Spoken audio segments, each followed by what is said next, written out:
Hello, everyone. It's September 11th, 2012. It's Tuesday. It's Harp Tuesday. And this episode, I'm going to talk about one-handed trills, which I talked about briefly in my episode on trills. And in this case, I'm going to look at my own attempts on working on a better four-fingered trill.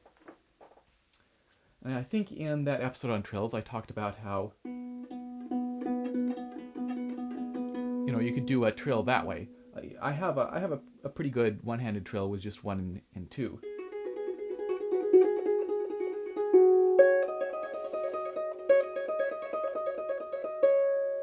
But some people have this amazing trill using all four fingers. And in theory, right, it seems like that might be a better way to do it because it's just like trying to do a scale, for example, with one and two is much harder than doing it with all four fingers. So that maybe by using four fingers, the fingers don't maybe get as tense because there's more space between when each of them plays, and you might be able to get a faster trill. So a little while ago, somehow I had the idea that instead of fingering this four-finger trill, 1, 4, 3, 2, 1, it might be interesting to try doing 1, 3, 2, 4, 1. And doing it this way, you have this point where you're playing 3 and 2 is crossing over like this, which is not a position that we normally are in. Whereas fingering it this way, always the step from finger to finger is the position that we would be in normally. So I thought, that might be perhaps something to play around with, doing it that way. So my plan is to, this is a work in progress, and my plan is to give you some updates in the weeks to come and see if I can get it to the point where it's maybe as good as my 1-2 trill. So to start with, and then talk about some of the things that I'm doing in terms of trying to learn this, and maybe that has some application to something that you're working on. So I'm starting this I'm on the lower strings. So I've doubled this C flat with a B natural, just so that it's easier to listen for evenness. In other words, if you're going as well as different fingers playing those notes, you're hearing the difference between the two pitches, the two sounds. Whereas by playing all the same tone, it hopefully allows you to hear if a particular finger is standing out. And then I'm playing it on these low strings for a while because that's going to be the most difficult. You're probably not necessarily going to be trilling down here, but if you can trill down there, then it's going to be much easier on these smaller strings. And I'm doubling it with the left hand. Again, the left hand normally doesn't trill. Some people have some great left hand trills. I'm more focused on trying to get a great right hand trill with this four-fingered thing, but I think it's always worthwhile when you're looking at something that you can double. So for example, scales. Sure, maybe the right hand tends to do more scales, but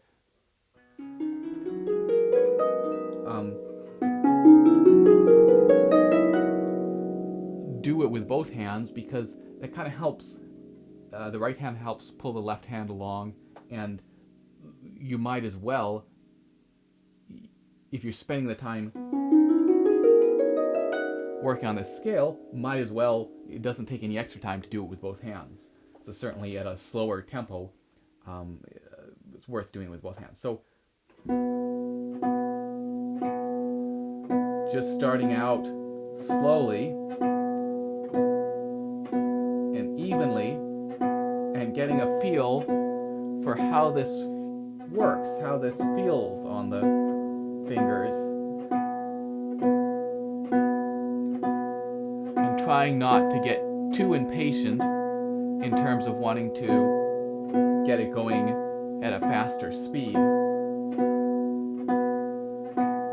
And then thinking about, I'm playing it fairly firmly, but thinking about bringing as much relaxation into the arm and the hand as possible.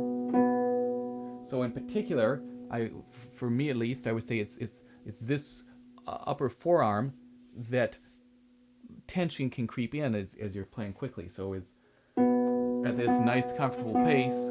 Sure, there's a moment when the muscles have to work when you play the string, but once that happens, just making sure that it feels nice and relaxed.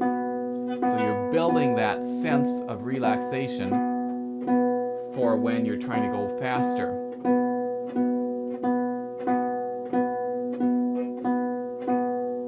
So doing a bunch of that, and obviously it's not perhaps the most interesting thing in the world, but being patient with yourself and trying to be patient with myself and do a bunch of that.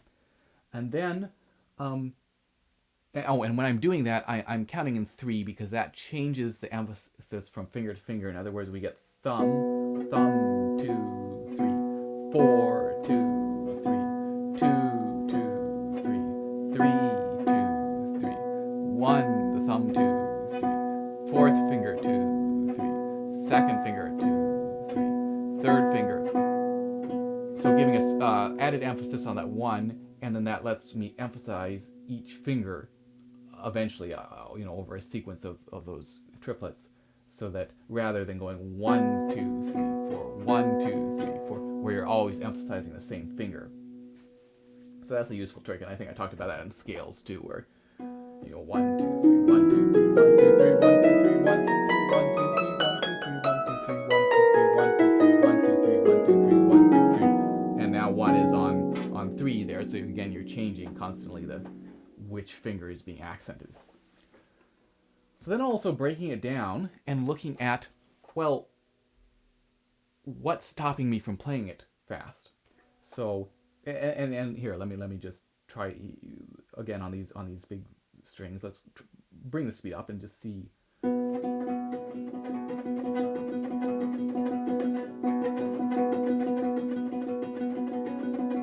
trying to stay relaxed. So, that's there's some speed, but it's nowhere close to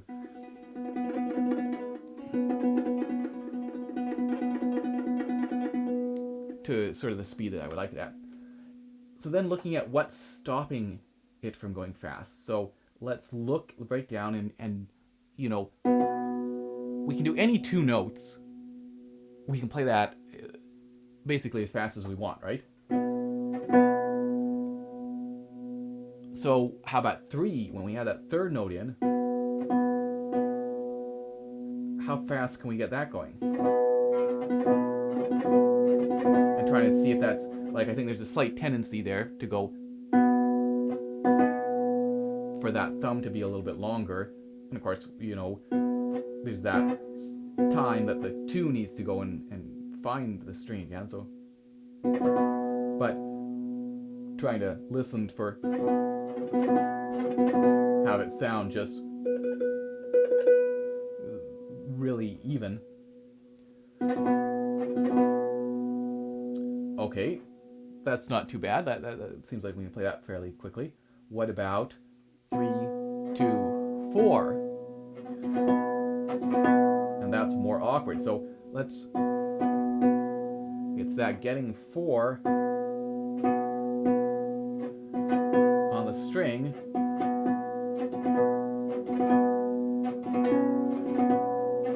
And maybe I'm playing around a little bit with hand position. When 3 plays, normally, maybe the hand ends up shifting up just a little bit naturally. So maybe I need to think about making sure that it doesn't shift up at all, because 4 has got to come right back on that string. Looks like we're not at quite the perfect angle here, are we?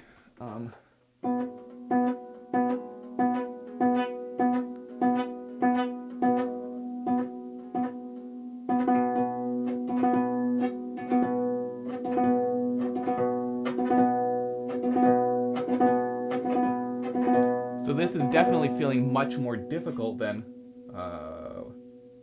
what is it?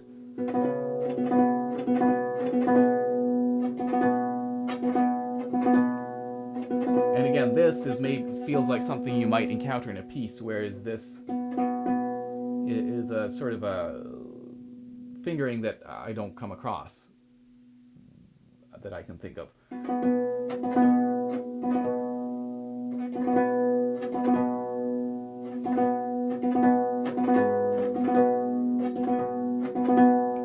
Okay, so that's good to know. So that's something to work on in particular, that transition. Let's, so what do we got? This, now how about that?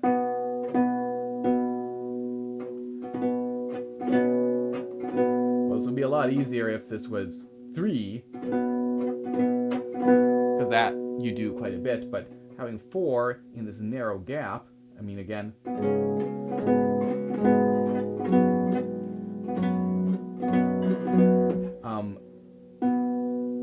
what is it? It's a little awkward.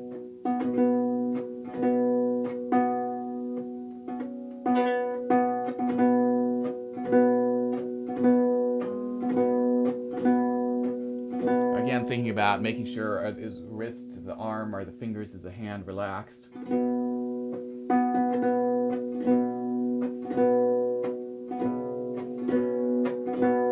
So, you know, that's not bad. And then we get this 4, 2, 3. And again, we have this, you know, maybe trying to keep the position, the hand ready to replace from 4 to 3.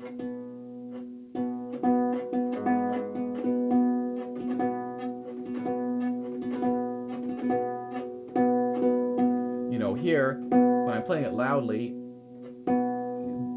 you'll see 4 is going right into the palm, which of course is what we would normally want, but maybe as it gets faster, I have to think about not doing too much with 4, so that, you know, the whole 3 is not dragged down too far and is ready to get replaced quickly.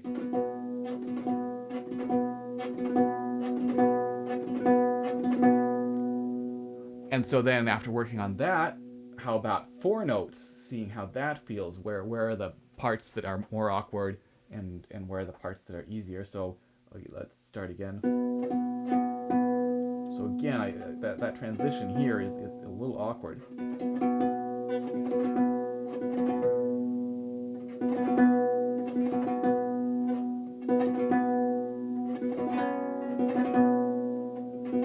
So it's feeling a little awkward. It's not as smooth or quite as even as I would like it.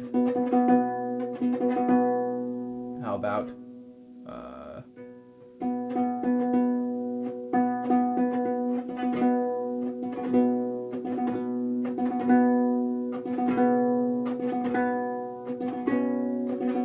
that's also awkward again when we've got all 4 fingers now. It's not quite as smooth as it is with 3.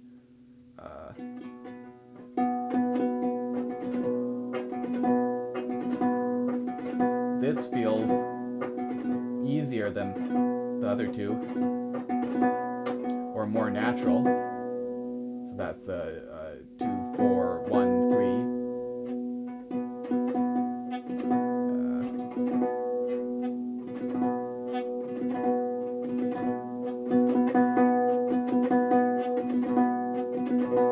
And that also is a little bit awkward as well.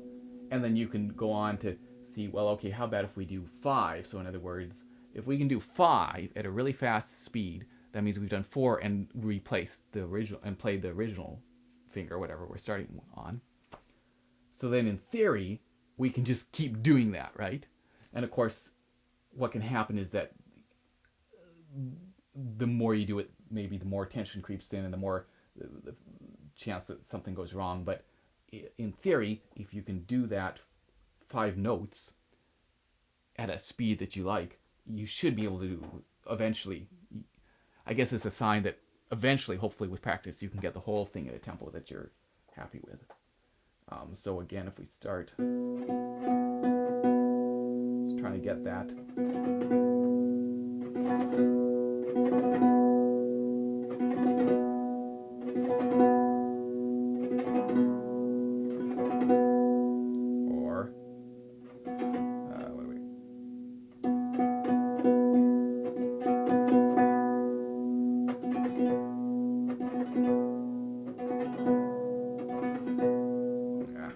I won't go through all of them, but that's the idea. And I think the reason I'm doing it that way rather than just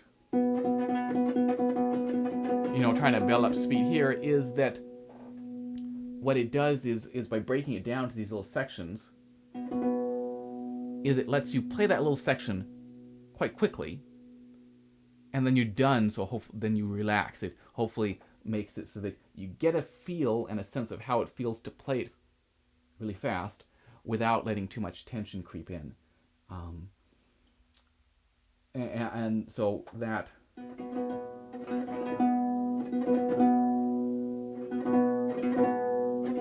and I think it's the three fingers I think are pretty useful. Trying to get that to feel as comfortable as I want it to. So, and then also just going back and maybe move, giving myself a break and moving up.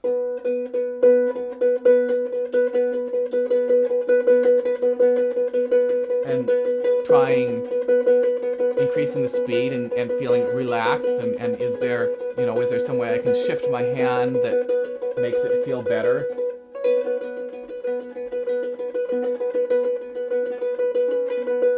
And also maybe playing around a little bit without the left hand, because the left hand is probably going to slow. It's playing on the bigger strings, and it's not as generally it's not as capable as the right hand.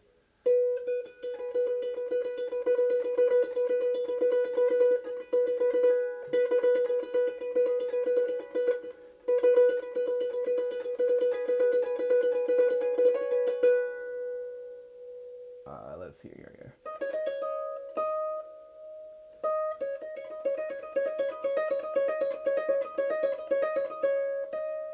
So you can hear that's still a long way from.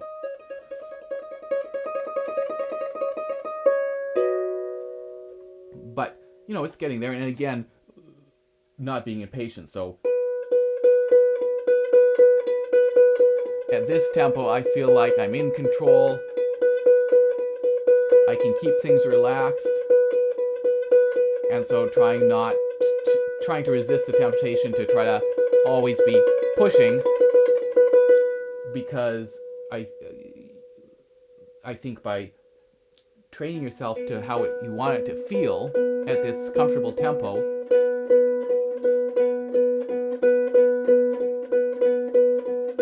is really beneficial and can be much better than always just trying to put yourself on the edge, which is a great way for tension to creep in. So anyway, who knows? Maybe it's not going to get much faster than that. I'm hoping it is. So it'll be an interesting experiment, and I will keep you guys updated.